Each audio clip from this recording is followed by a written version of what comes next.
So I'd like to talk about why I believe that addiction is curable. So to start off, we just have to understand what happens when we use drugs, right? So the confusion that lies around addiction is the reward system. Dopamine is a neurotransmitter, but to be put in a practical sense, it's that feel-good chemical that releases when you do something good, right? You just ran a 5K, whatever it is, that feel-good chemical is being released, right? So on a normal day, just to get motivated to get up out of bed, your dopamine levels are at about 50 nanograms per centiliter, okay? On a bad day, you might be depressed, it might be, raining outside and traffic's terrible, blah, blah, blah. Your dopamine levels are at about 40 nanograms.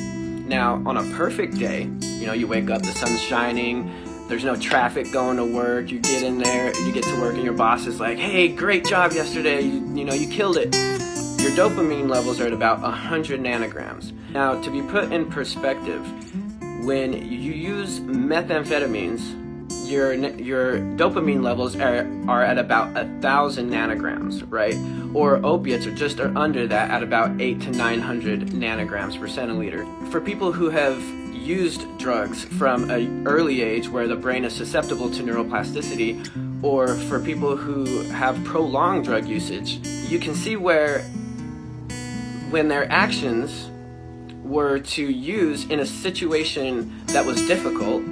Okay, my girlfriend broke up with me, so I use because the dopamine levels are gonna say, hey, it's okay, everything's good, we're gonna get through this, right? But our brains are being tricked because our frontal cortex is being flooded with dopamine. All that's happening in there is your brain is saying, whatever you just did, keep doing that.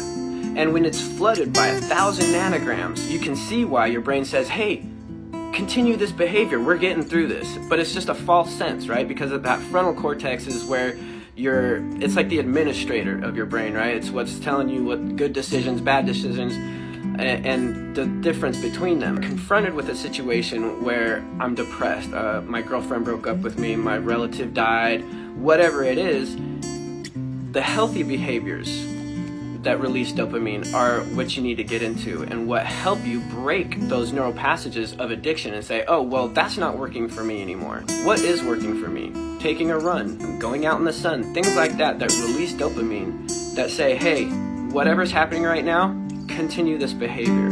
And that's how addiction works. So if you're still struggling with addiction and you need help, please reach out. I'm here and I want to help as many people as I can. That's it for me. I hope y'all are following along. Much love. Till next time.